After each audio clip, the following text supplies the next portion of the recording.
See on siin Kivimäe tänav ja siit näidatud suunast hakkab tulevikus Koidiku tänav.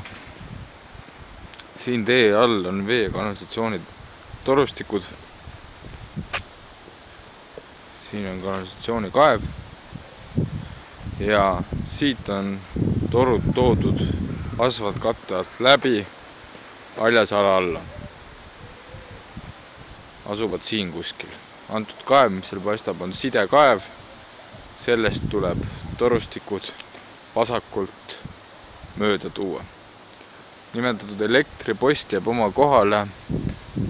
Seda antud töövõtu raames ei demonteerita. See on eraldi tellitud Eesti Energialt. See on selleks ajaks, kui töödega alustatakse, suure tõenäosusega juba demonteeritud. Kui ei ole, siis seda täiendavalt tegema ei pea. See siin on nüüd teekoridor. Selleks, et seda teed ehitada ja torustikku panna, võetakse eelnevalt koridor puudest ja haljasast puhtaks. Antud elektrikilp, mis vasakul paistab, on koridori vasakpoolne äär ja vasakpoolne ääres kulgevad ka siis vee- ja kanalisatsiooni torustikud. Ja parem pool lõpetab kiviaed.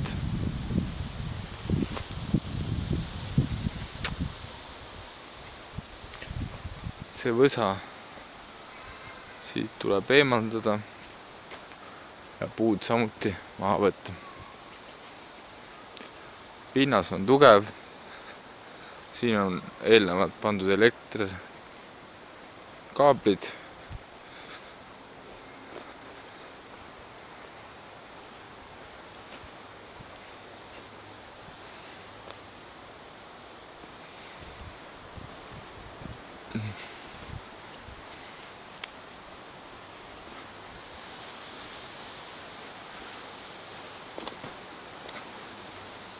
Nii. Siit lõpeb ära.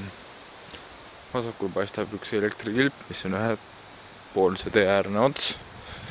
Ja kuni siiamaani tulevad ka torustikud.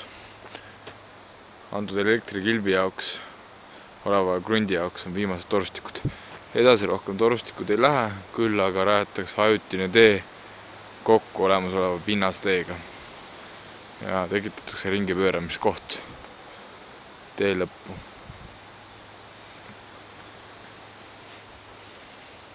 On näha, et mulda on siin suhteliselt vähe.